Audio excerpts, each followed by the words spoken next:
네, 안녕하세요. 대한산업안전협회에 근무하고 있는 김병철입니다.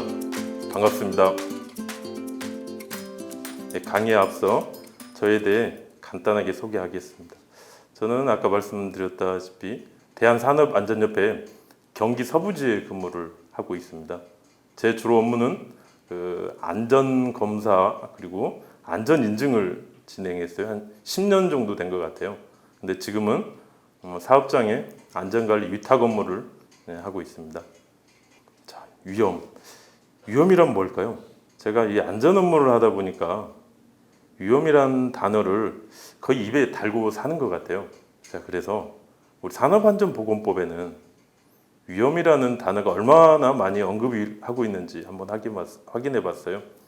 엄청 100개 이상이면 또 검색이 안 되더라고요. 100개 이상 단어가 검색이 되고, 또 유해라는 단어를 검색해 봤더니 똑같이 100개 이상 일치를 하고 있다고 합니다. 그래서 우리 산안법에는 유해하고 위험이라는 단어를 많이 언급하고 있구나라는 걸 인지를 하고 넘어갔습니다. 그럼 위험이란 대체 뭔지 한번 확인해 봤습니다. 근데 유해라는 것은 이미 해로움이 판명이 된 거예요. 해로움이 있는 거를 유해라고 하고요. 또 위험이라는 것은 우려가 있다는 거예요. 우려. 근심, 걱정이 된다는 얘기죠. 우리가 이제 흔히 얘기하는 잠재적 위험, 이런 것들도 하나의 위험에 해당이 되죠. 그래서 영어로는 이처럼 위험이란 단어를 좀 다양하게 표현을 하고 있습니다. 자, 그림 하나를 제가 보여드리는데요. 질문이 무엇이 위험해 보입니까? 라는 질문입니다. 어떻게 위험해 보이나요? 이 사진을 보고. 그죠? 좀 위험해 보이죠? 어떤 게 위험하냐면요. 제가 위험 요인이 많이 있는데, 그 중에서 가장 중대하고 긴박하다고 한 위험을 이걸 찾았습니다. 붕괴 위험이 있다. 붕괴. 쓰레기 더미를 이렇게 쌓아놨는데 좀 무게중심도 안 맞고 편하중도 좀 안 맞죠. 그래서 붕괴 위험이 있습니다. 우리가 위험이라는 건 또 우려가 있다고 그랬죠. 우려. 근데 그 우려가 현실로 나타났다고 가정을 해봅시다. 압착된 쓰레기 더미가 붕괴됐습니다. 그럼 이 붕괴된 거를 우리는 뭐라고 표현을 하죠? 네, 사고라고 표현을 합니다. 사고. 그러면 우리가 안전을 하는 사람으로서 많이 사용하는 단어가 있습니다. 아까 얘기한 유해, 위험, 또 사고인데요. 그럼 사고가 또 우리 어떻게 표현이 되고 정의가 되고 있는지 한번 확인해 봤습니다. 그랬더니 의도하는 대로 이루어지지 않는 예상치 못한 일, 이게 사고라고 합니다. 그렇죠. 우리가 저 쓰레기 더미가 온전히 정상적으로 쌓여 있는 거를, 적재되어 있는 거를 의도하고 저기에 쌓아놨겠죠. 네, 그런데 우리 예상하고 다르게 만약에 붕괴가 되었다고 한번 생각해 봅시다. 근데 붕괴가 되었는데 우리 작업 중에 붕괴된 게 아니라 출근을 했습니다. 저녁에 퇴근을 하고 출근을 해서 보니까 붕괴가 됐어요. 그러면 우리는 우리는 이게 재산 신체상에 아무런 피해를 입지 않은 사고예요. 그럼 우리는 이걸 무슨 사고라고 하나요?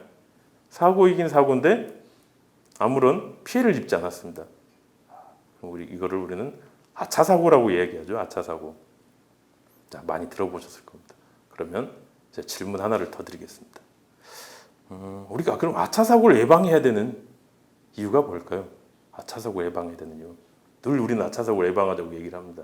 자, 그러면은 제가 여러분들이 너무나도 잘 아는 1대 29대 300의 법칙을 가지고 아차 사고를 왜 예방해야 되는지 한번 말씀드려 볼까 합니다.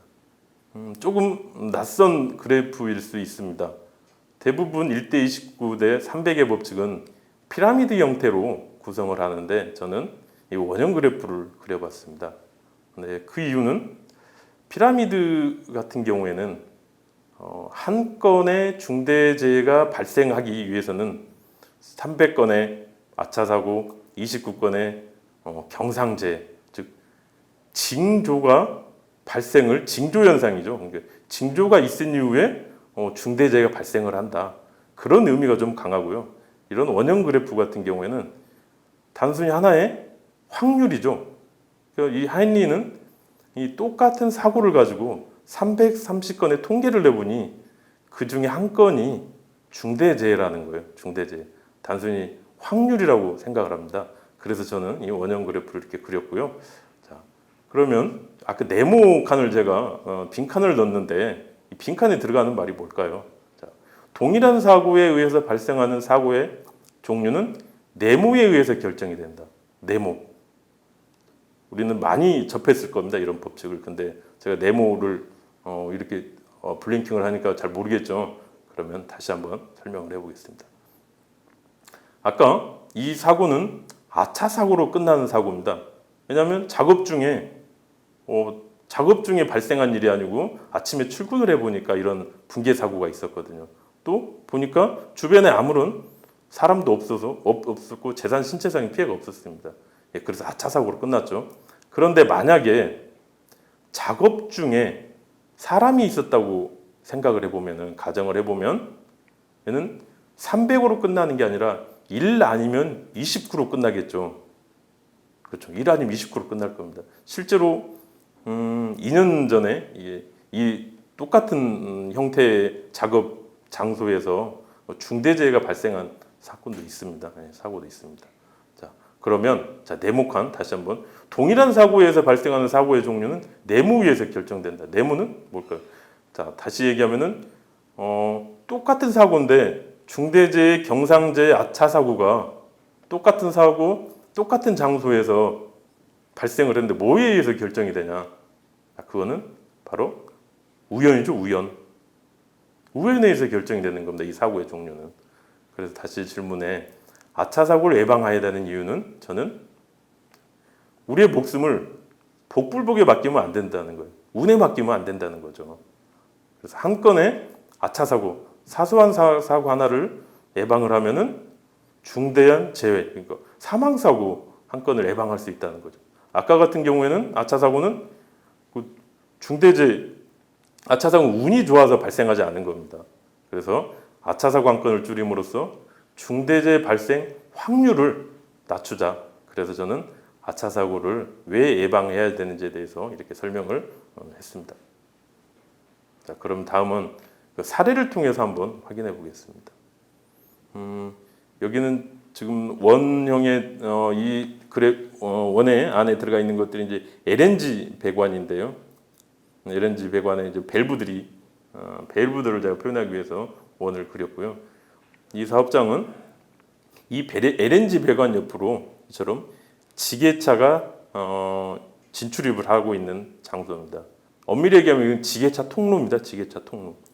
근데 지게차 통로에 저렇게 LNG 배관이 울타리, 방울이 설치되어 있지 않은 상태에서 운행을 하게 됩니다. 그렇다면 만약 운전 미숙으로 지게차가 이 밸브를 충돌한다. 또 물품을 싣고 가면서 물품이 쏟아지면서 낙하되면서 저기 밸브에 충돌한다 그러면은 상상하지 못할 사고가 발생하겠죠. 그래서 제가 그 담당자한테 계속해서 요청을 드렸습니다. 이 방호를 반드시 설치해야 된다. 그래서 이렇게 설치됐습니다. 거의 한 5년 만에 이 설치가 된 것 같아요. 이렇게 설치되어 있는데 어떻게 좀 안전해 보이죠? 근데 제가 한 2주 뒤에 이렇게 잘 설치되어 있는데 2주 뒤에 한 방문을 드렸어요. 그랬더니 계속 이렇게 부딪힌 흔적들이 있어요. 가드를. 또 여기도 마찬가지로. 굉장히 저렇게까지 파이프가 휘었다는 건 굉장히 세게 부딪힌 거죠. 그래서 담당자가 그러더라고요. 부장님, 여태까지 배관에 부딪히지 않은 게 정말 신기합니다. 그러더라고요. 신기하죠. 그래서 지게차를 한번 봤어요. 지게차를 봤더니 이렇게 부딪힌 흔적들이 많이 있습니다. 꼭 아까 거기 울타리를 부딪힌 것뿐만이 아니라 지게차가 다니면서 여러 곳을 이렇게 충돌하고 부딪혔겠죠. 그래서 제가 제안을 하나 했습니다. 제안. 어떤 제안을 했냐면요. 이런 스크래치 관리를 한번 해보지 않겠냐. 그래서 차 사고로 예방하자. 제가 이게 착안을 한 게 우리 렌트카를 빌리다 보면은 그 렌트카 처음 맡기거나 반납을 할 때 확인을 하죠. 그러면서 이게 어디 뭐 스크래치가 있는지 어디 뭐 부딪힌 흔적이 없는지 확인을 합니다. 그걸 착안해서 우리도 지게차에 이렇게 그림을 그려놓고 또 거기에 스크래치가 있는지 없는지 하루하루 파악을 합니다. 그리고 관리감독장한테까지 확인을 받고, 그래서 제가 이런 일지를 한번 제공을 했습니다. 그래서 이 스크래치 관리를 하는 게 어떠냐. 그래서 담당자도 흔쾌히 받아들이고, 지금은 제가 6월 초에 말씀을 드렸는데 지금 뭐 진행 중에 있다고 그럽니다. 예. 그렇다면 우리 아차 사고, 아까 지금까지 얘기한 이 아차 사고하고 중대재해처벌법하고는 어떻게 연관이 있는지 한번 확인해 보도록 하겠습니다. 보시면은 우리 중대재해처벌법은 주요 이제 골자가 안전보건관리 체계 구축을 하라는 거예요. 지금까지 아무리 노력을 해도 중대재해가 감소되지 않는 이유를 이게 시스템, 그 체계 구축이 안 돼 있어서 이렇게 중대재해가 계속해서 감소되지 않는 이유라고 봤어요. 그래서 시행령 4조에 보면은 안전보건관리 체계 구축에 대해서 9가지 항목이 나옵니다. 근데 노동부에서는 그 9가지 중에 7가지 핵심 요소를 이렇게 제시를 했습니다.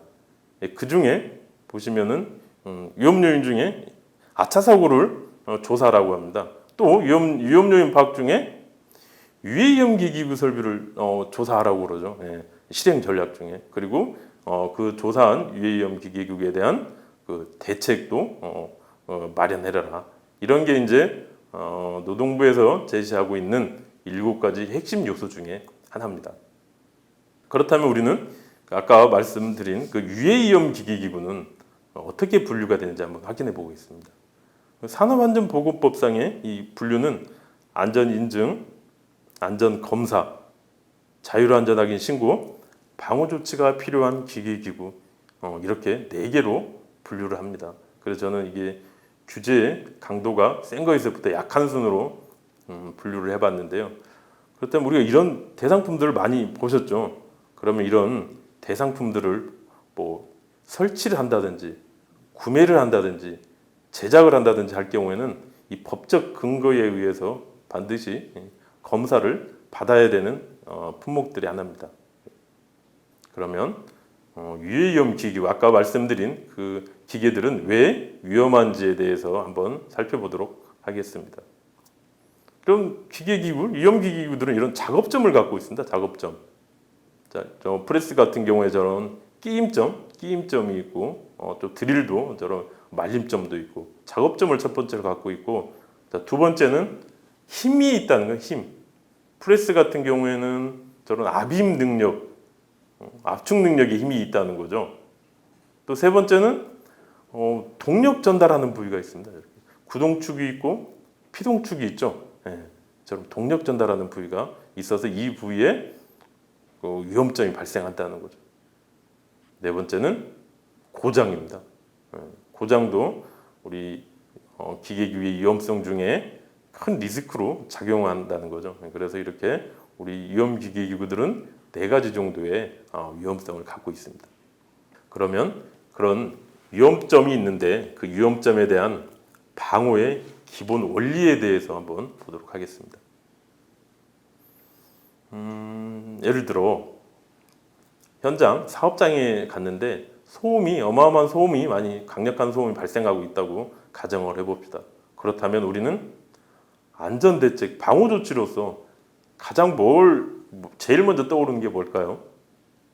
네, 대부분 제가 여쭤보면은 기마개를 떠오릅니다. 기마개. 자, 그렇다면 우리 감소대책 수립의 우선순위 중에 기마개는 또 어디에 해당하는지 한번 보도록 하겠습니다. 자, 방호조치 우선순위를 보면은 이렇게 4단계, 5단계까지 제시를 하고 있습니다. 첫 번째, 대체 제거. 예를 들어 에어 컴프레셔에서 발생하는 소음이다, 소음원이. 그러면 대체 제거라는 게 어떤 게 있냐면은 컴프레셔는 압축된 공기를 사용하기 위한 거죠. 그러면은 이 압축된 공기를 꼭 에어 컴프레셔에서 발생하는 게 아니라 질소, GN2를 사용하면 어떠냐? 그럼 이거는 대체하는 거죠, 대체. 근데 이게 GN2를 사용하려고 하다 보니까 비용이 많이 들어가고 또 기술적으로도 어렵다. 그러면 이제 2단계로 넘어가는 거죠. 그러면 이 소음을 차단하고 덮어 씌우는 방법을 선택을 하는 겁니다. 그거는 우리 에어 컴프레서에서 발생하는 소음을 덮어 씌워버리는 거죠. 만약 또 프레스에서 발생하는 소음이다.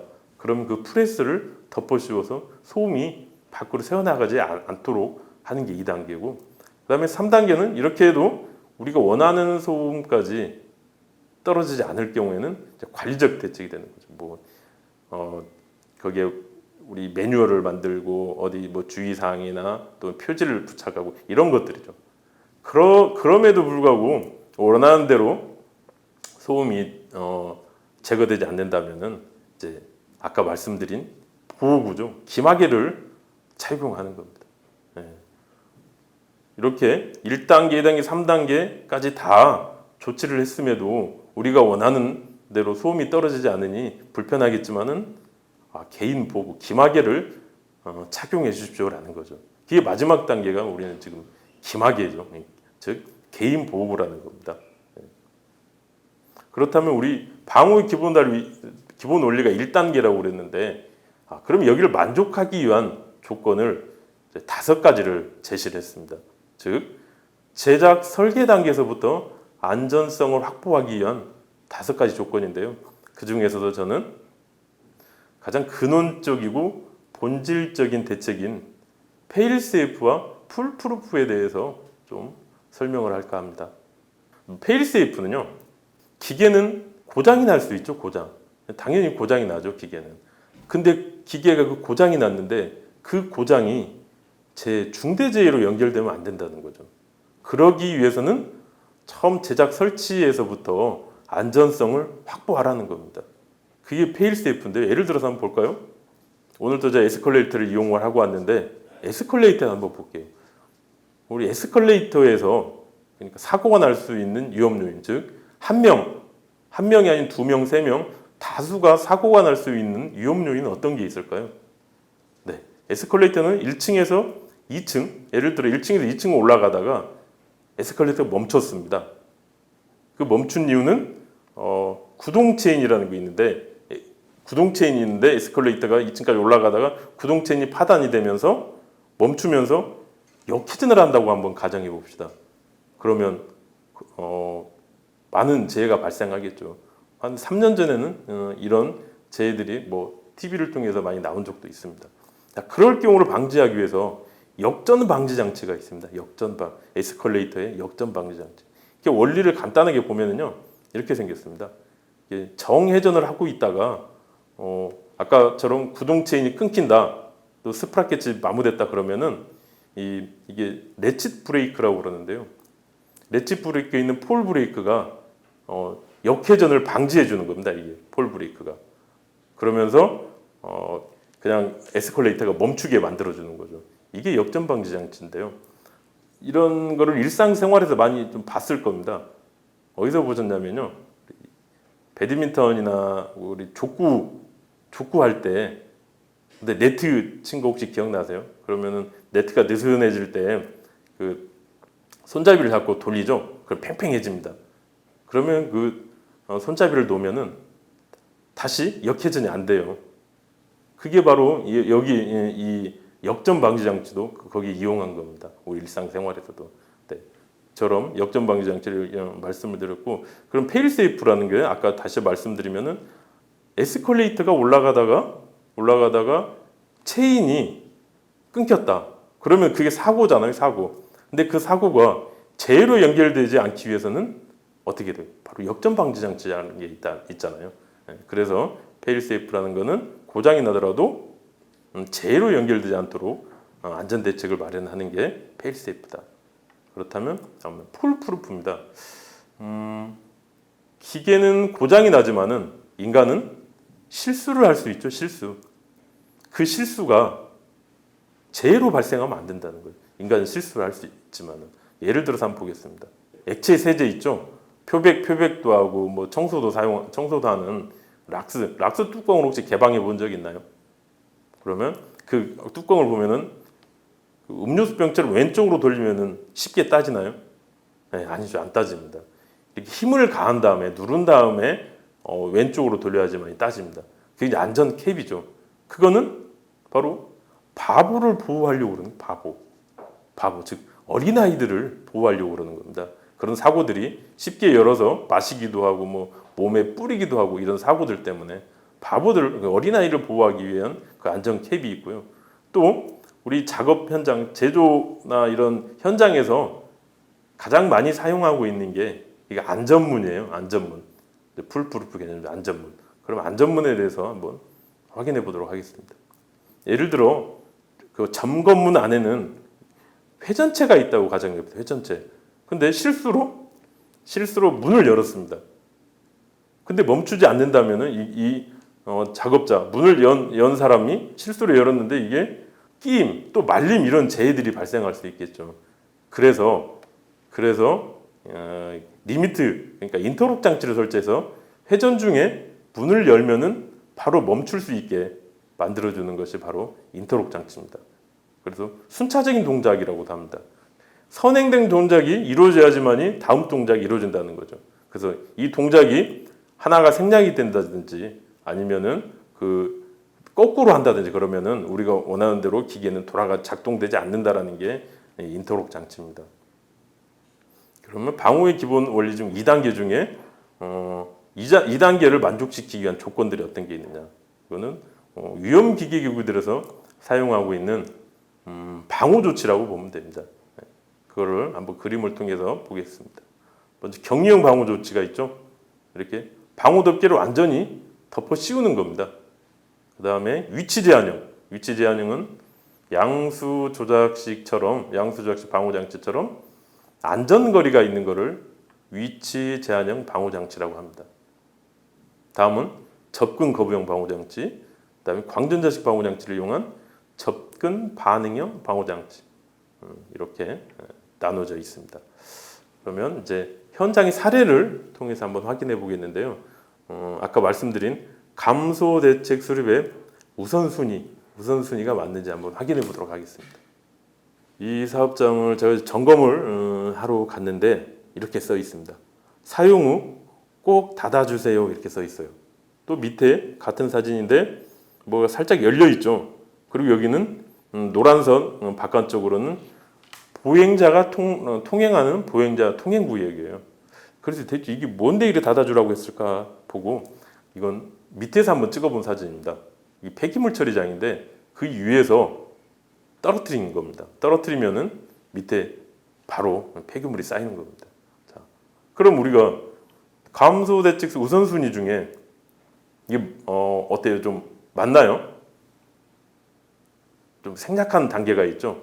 네, 그렇습니다. 이게 2단계인 차단하고 덮어 씌울 수 있죠. 근데 우리는 바로 관리적 대책으로 넘어간 거죠. 네, 관리적 대책이란 아까 이거죠. 사용 후 꼭 닫아주십시오. 위험 표시만 한 겁니다. 여기 같은 경우에는 가장 중요한 건 1단계가 되겠죠. 대체하거나 제거를 해야 되죠. 아예 우리가 불편하더라도 밑으로 내려와서 직접 쓰레기를 버리고 이런 게 이제 아예 제거를 해야 되는 수준인데 이게 불편하다 보니까 이걸 개구부를 만들어서 사용을 하고 있는 건데 자, 2단계 같은 바로 이제 1단계가 안 되니까 2단계로 넘어가야 되는데 잠금 조치를 한다든지 아니면 폐쇄 조치를 한다든지 1단계처럼 이렇게 되는데 바로 관리적 대책이 3단계로 넘어갔기 때문에 좀 감소 대책 수립에 있어 우선순위가 조금 어긋난 거죠. 자, 다음 그림을 한번 보겠습니다. 이거는 어때요? 손말림 주의 조화 이렇게 써 있죠. 끼임점이 발생하는 부분들입니다. 여기도 마찬가지로 바로 3단계로 넘어간 겁니다. 2단계인 덮어 씌울 수 있잖아요, 여기를. 네. 근데 3단계로 바로 넘어가서 이것도 감소대책 우선순위에 조금은 어긋나죠. 네. 여기는 위에는 이제 컨베어가 지나가고 있는데 밑에 이 구동 벨트죠. 끼임 주의 이렇게 써 있습니다. 여기도 마찬가지죠. 네. 바로 차단하고 덮어 씌울 수 있는 2단계가 있음에도 바로 관리적 대책인 3단계로 이렇게 넘어갔습니다. 네. 자, 마지막 그림인데요. 여기는 철강회사인데 위에 그 철판이 아마 한 700에서 800도 정도가 돼요. 근데 작업자들이 이 밑으로 통로를 이용을 하고 있습니다. 자, 그 이유는 저 반대편에는 건널다리가 있는데 건널다리까지 가기에는 너무 힘들어요. 그래서 이쪽으로 이용하고 있는 겁니다. 그럼 우리는 어때요? 여기는 장소를 차단할 수 있겠죠. 다니지 못하도록. 근데 그걸 생략을 하고 이제 관리적 대책으로 바로 이렇게 넘어간 겁니다. 그래서 감소 대책 수립의 우선순위가 조금 어긋나는 그 현장을 한번 사진을 찍어본 겁니다. 그래서 우리 법에도 여기 이런 요건에 대해서는 보호구는 제한적으로 사용해라라는 게 규칙 31조에 나와 있습니다. 네, 첫 번째 시간 마무리하겠습니다. 지금까지 아차 사고 예방, 유해위험 기기 파악, 그리고 기계 설비의 위험성, 방호의 기본 원리에 대해서 이야기했습니다. 그 이유는 중대재해처벌법 대응에 있어 핵심 요소 중에 하나가 그 위험 요인 파악입니다. 그 이유는 중대재해와 직접 연결이 되는 요소라는 거죠. 이 7가지 요소 중에 중대재해와 직접 연결이 되는 것은 위험 요인 파악입니다. 그래서 중요함을 이야기하고 싶어서 그렇게 이야기했고요. 또 위험 요인 파악이 된 거에 대해서 안전 대책을 세움에 있어서 아까 말씀드린 페일 세이프 그리고 풀프루프를 적용한다면은 우리 중대재해를 감수하는데 충분히 가능할 거라고 생각을 합니다. 지금까지 경청해 주셔서 감사합니다.